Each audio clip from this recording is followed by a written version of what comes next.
Welcome to Working with Health IT Systems, Protecting Privacy, Security, and Confidentiality in HIT Systems. This is Lecture B. This lecture continues the discussion of privacy, security, and confidentiality of protected health information, PHI, in relation to HIT systems. We will complete our look at the HIPAA security rule by discussing physical and technical safeguards. We will conclude with a discussion of formal risk analysis and management processes and the meaningful use requirements related to privacy and security.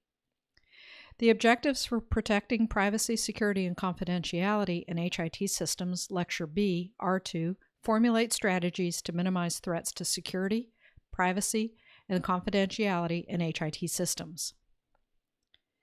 The HIPAA security rule defines physical safeguards as, quote, physical measures, policies, and procedures to protect a covered entity's electronic information systems and related buildings and equipment from natural and environmental hazards and unauthorized intrusion, end quote.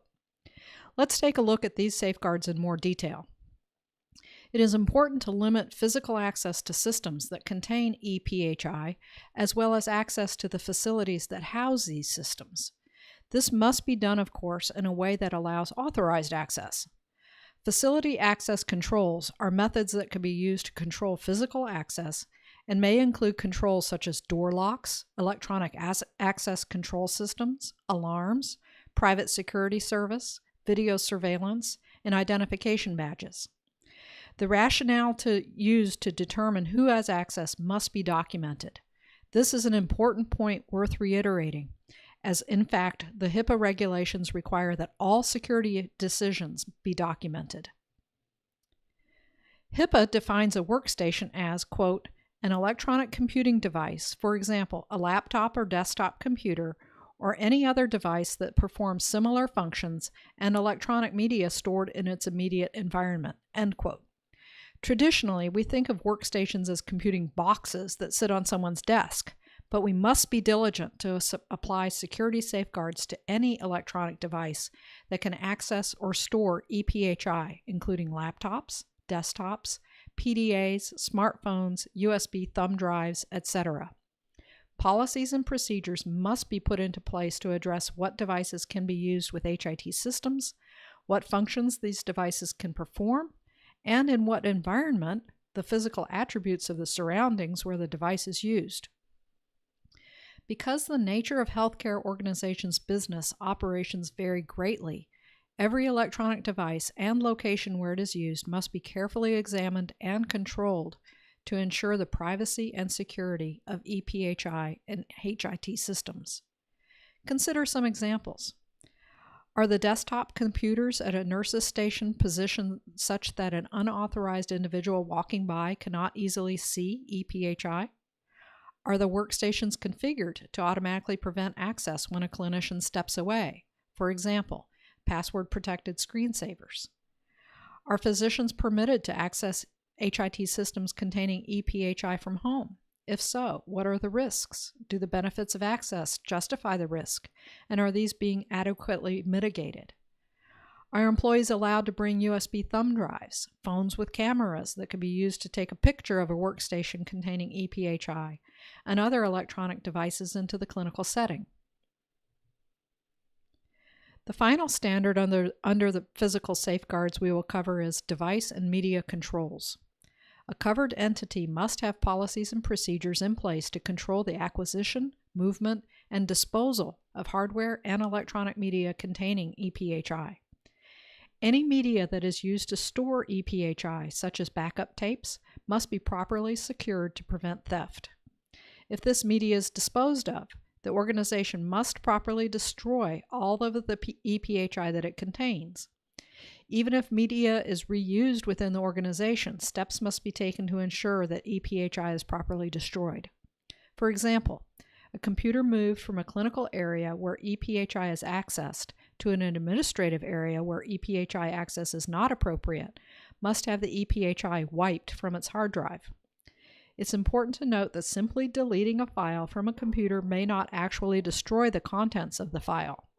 In fact, reformatting a hard drive does not necessarily rid the media of all ePHI.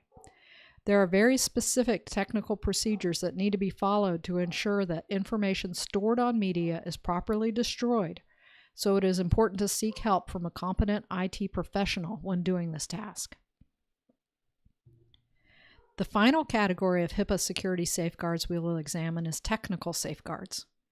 The security rule defines technical safeguards as, quote, the technology and the policy and procedures for its use that protect electronic protected health information and control access to it, end quote.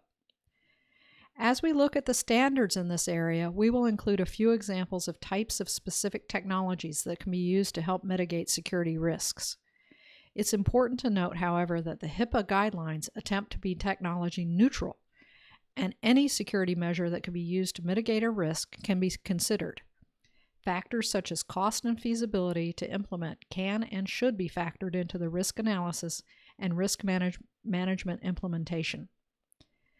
Access controls provide users with privileges to access functionality and data within an information system, which could include HIT systems, file servers, desktops, etc. These controls should be configured to provide the minimum level of access necessary for the user to perform job functions. These controls should be configured following the policies and procedures set up under the Administrative Safeguards section of the rule, which we covered earlier. Access controls should include unique user identification with some mechanism, such as a username and password, that uniquely identifies users of an information system and can be used to track user activity within information systems that contain EPHI. Emergency access procedures, which detail how someone would gain access to EPHI in the event of an emergency. Automatic log-off that ends an electronic session after a specified time of inactivity. Encryption and decryption of EPHI stored in information systems. The integrity standard requires the protection of EPHI from unauthorized or unintended alteration or destruction.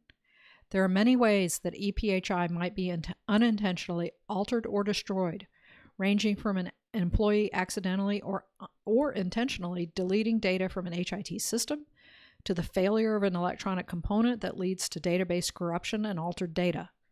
There are technical controls that can be implemented to enable detection of alteration of data.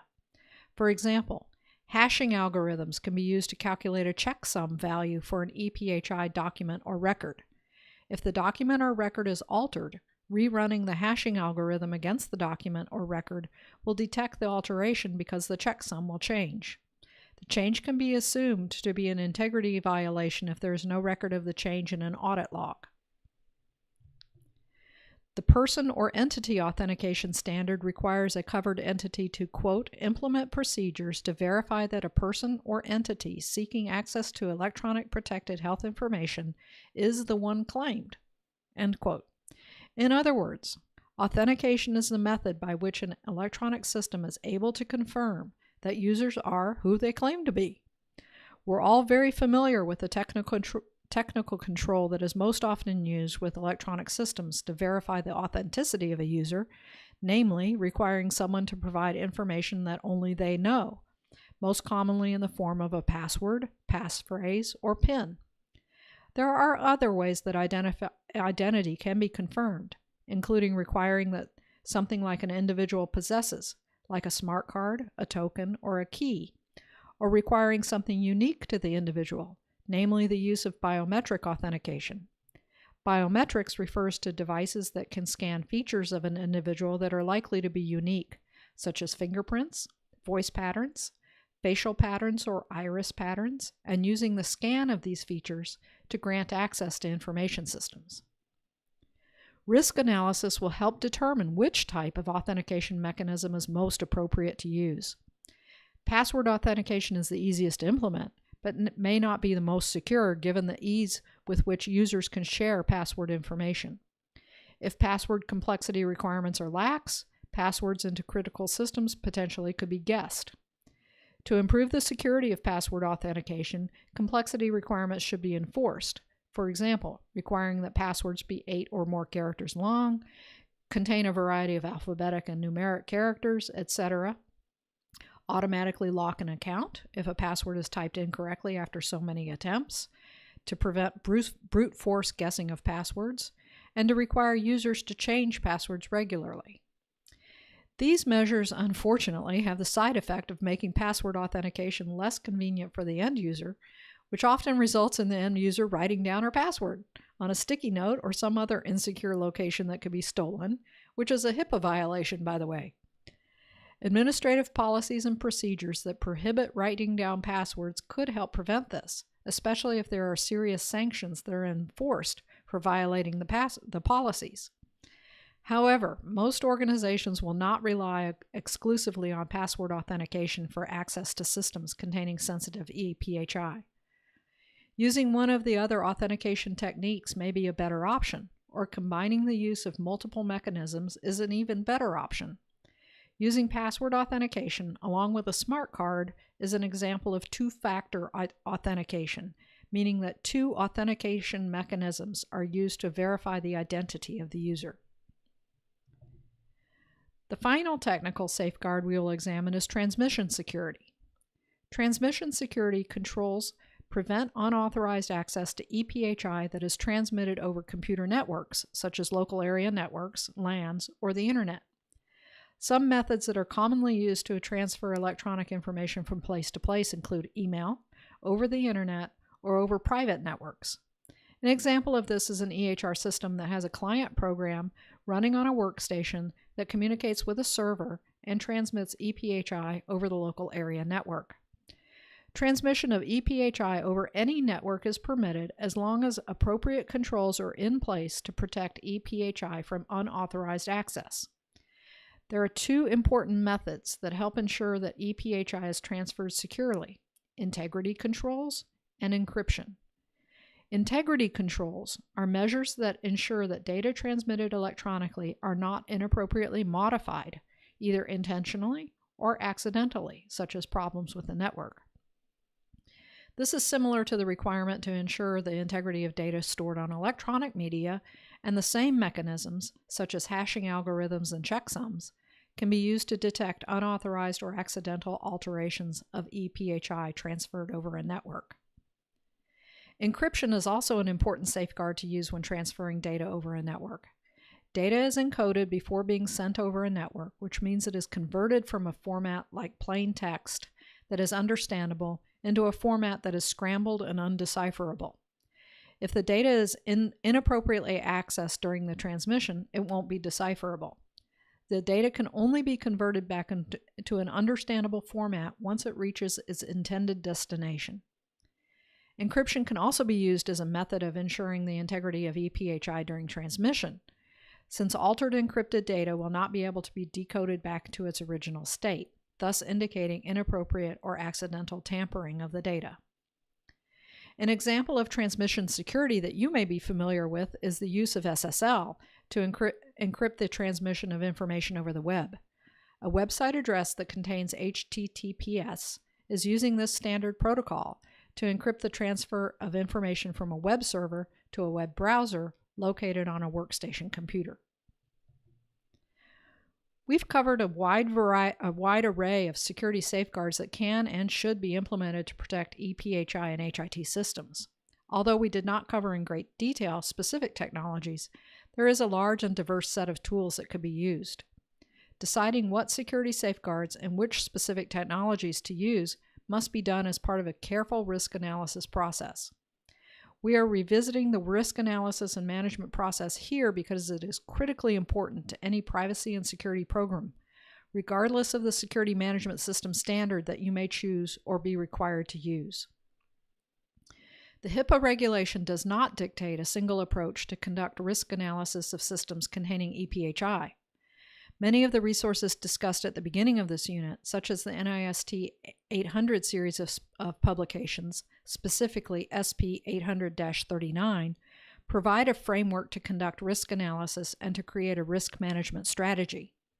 The basic framework for this and other risk management strategies are similar and include elements such as gathering data on potential threats and vulnerabilities, like viruses and known exploits of IT systems, assessing current security measures like antivirus software, policies, and procedures to apply security patches to IT systems, determining the likelihood of security exploits, the impact of such exploits to the business, and the corresponding level of risk that the organization can tolerate, and finally, identifying security measures that are needed to mitigate unacceptable risk.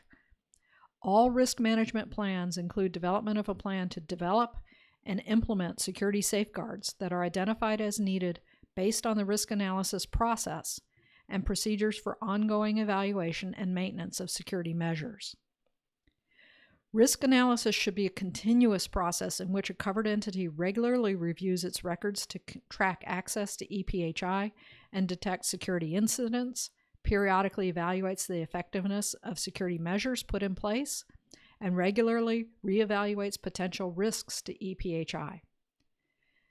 The importance of a formal risk analysis and management plan for healthcare organizations that accommodates the HIT systems that support the operations of these organizations cannot be overemphasized. The recent enforcement activity by OCR, highlighted earlier in this unit, demonstrates some of the serious consequences if an organization is negligent. Those settlements also highlight what is likely one of the largest areas of risk for every organization: the actions of employees working for the organization. For the sake of meeting incentive standards, the meaningful use requirements emphasize specific areas of privacy and security that should be addressed by HIT systems, specifically EHR systems. These requirements are congruent with the larger HIPAA standards as outlined in the privacy and security rules. These include encryption and decryption of electronic health information, integrity, verification that electronic health information has not been altered while stored or in transit. This is particularly important with a meaningful use emphasis on HIE.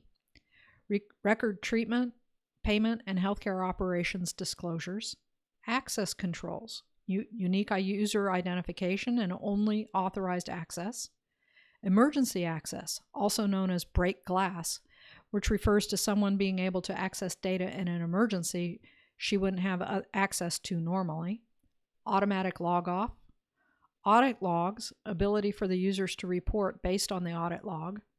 These are all part of the meaningful use, and they re-emphasize technical safeguards that are already in the HIPAA security rule.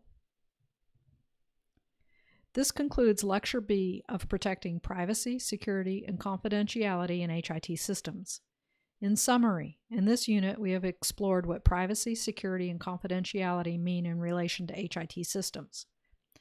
As we have explored the range of security safeguards that can be employed to protect the confidentiality of health information in HIT systems, we've learned about some of the common threats to data in these systems. Hopefully you have learned some of the strategies that can be used to minimize threats to privacy, security, and confidentiality in HIT systems, such as a formal risk analysis and management process for your organization that is facilitated by regulations such as HIPAA and/or security management system standards such as the ISO 27000 series or the NIST 800 series. Such effort will ensure that the fundamental security of health information is assured, leading to trust on the part of providers and patients that will be necessary for HIT to realize its potential for healthcare transformation.